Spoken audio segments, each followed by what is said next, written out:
네, 오늘 본문 창세기 2장 7절 한 절입니다. 여호와 하나님이 땅에 흙으로 사람을 지으시고 생기를 그 코에 불어넣으시니 사람이 생명이 되니라. 네, 사람이 만들어질 때 어떻게 만들어졌는지를 묘사하는 또 세밀한 구절이죠. 사람을 땅의 흙으로 만드셨다고 되어 있습니다. 우리가 흙으로 만들어졌기 때문에 흙으로 돌아가죠. 이 흙이라는 표현은 티끌이라는 것입니다. 그래서 우리의 본질이 티끌이고 먼지죠. 하나님은 우리의 본질이 티끌이고 먼지라는 것을 알고 계십니다. 근데 우리의 본질이 티끌이고 먼지라는 것을 하나님은 원래 아셔요. 그런데 우리는 잘 모르죠. 우리가 뭐가 되는 것 마냥 생각합니다.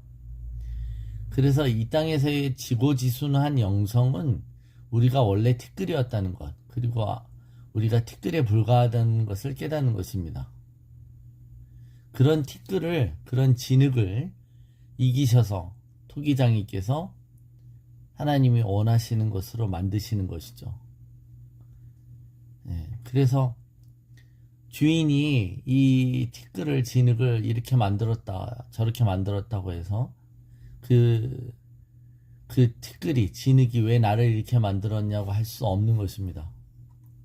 욥기 10장 9절에 기억하옵소서, 주께서 내 몸 지으시기를 흙을 뭉치듯 하셨거늘 다시 나를 티끌로 돌려보내려 하시나이까.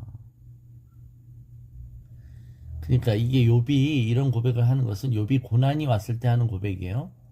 우리가 힘들고 죽음이 가까워오면 그제서야 우리는 티끌로 만들어졌음을 실감하죠.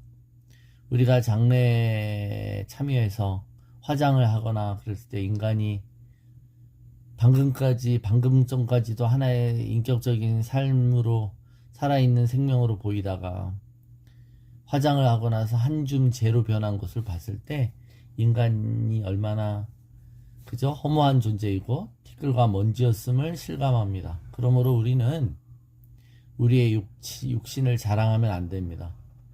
우리가 돈 자랑하거나 우리의 명예나 직업을 자랑할 수 없습니다. 우리는 티끌과 먼지였음을 늘 기억해야 되는 줄로 믿습니다. 근데 그 흙에 생기를 불어넣으셨다. 이 생기란 말은 니시마 타임이라는 히브리어로 생명의 호흡이 이라는 것을 뜻합니다. 생명의 하나님의 호흡을 불어넣으셨다. 그래서 생명이 되었다. 생명은 네페시 하야입니다. 우리가 하야라는 말은 살아있다는 거고, 네페시라는 건 혼이라는 으로도 번역되죠. 혼, 영, 즉 살아있는 영이 되었다는 거예요. 근데 살아있는 영과 살려주는 영은 또 다르죠. 그죠? 살아있는 영과 살려주는 영은 또 다릅니다. 고린도전서 15장 45절에 기록된 바 첫사람 아담은 생명, 즉 살아있는 영이 되었다 함과 같이 마지막 아담은 살려주는 영이 되었나니, 살려주는 영. 아담은 살아있는 영이었지만 두 번째 아담, 마지막 아담은 살려주는 영이 되셨습니다. 예수님은 살려주는 영이 되신 것이죠. 그러나 먼저는 신령한 사람이 아니요 육의 사람이요 그 다음에 신령한 사람이니라. 첫사람은 땅에서 났으니 흙에 속한 자이거니와 둘째 사람은 하늘에서 나셨느니라. 우리의 육신은 땅에서 나서 흙에 속하죠. 그래서 타락했을 때 이 육신은 다시 땅으로 돌아갈 수밖에 없어요. 그러나 부활하신 예수님은 하늘에서 난 새 몸을 입으셨습니다. 그래서 예수님은 생명이 아니라 생명을 주시는 영이신 것이죠.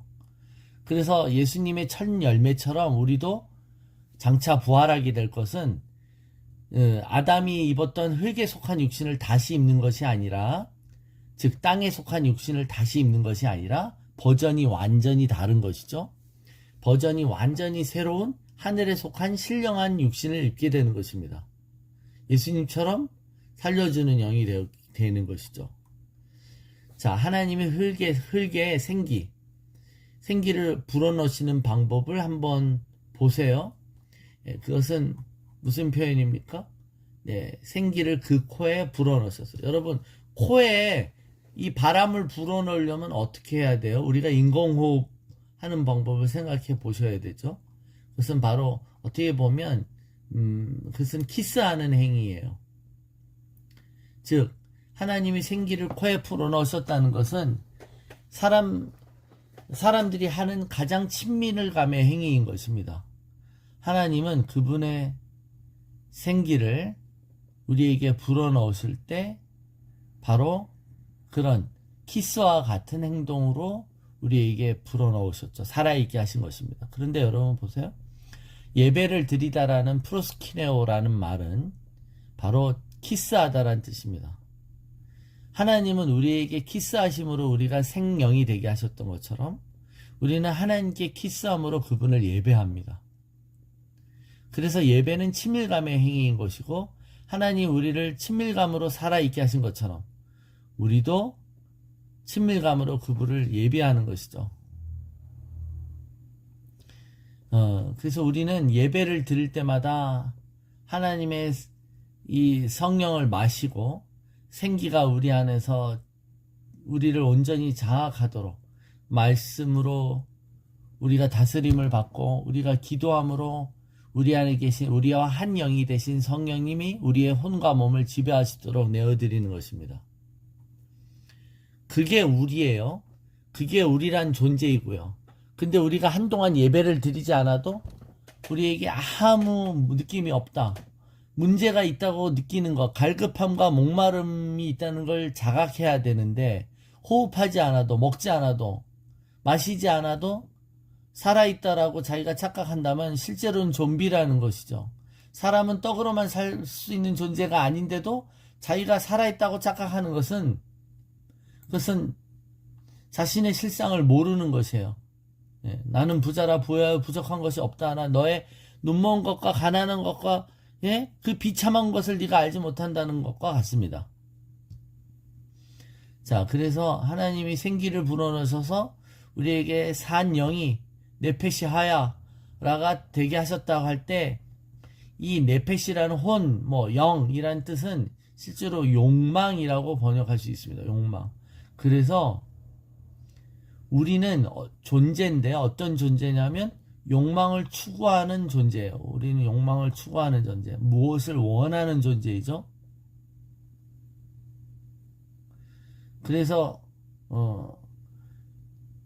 욕망이라는 것은 나쁜 것이 아니죠. 욕망은 만일 우리가 하나님이 금지한 어떤 선을 넘어 우리가 주체할 수 없는 욕망에 휘둘린다면 하나님은 그 욕망을 다스리라고 하셨었어요. 근데 하나님은 성령님에 의해 은혜를 주실 때 하나님의 뜻을 행하고자 하는 의지, 욕망을 주십니다. 그죠?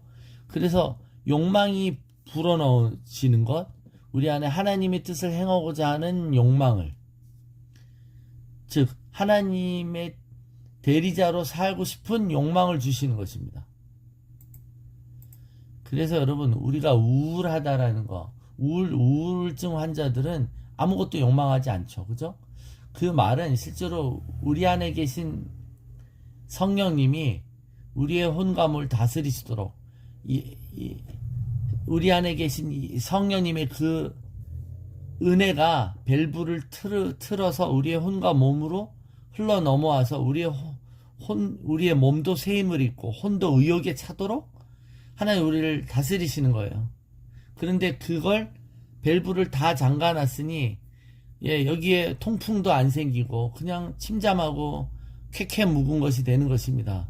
그것이 우울이고 정체이며 이게 공황장애이고 숨이 막히는 것이죠.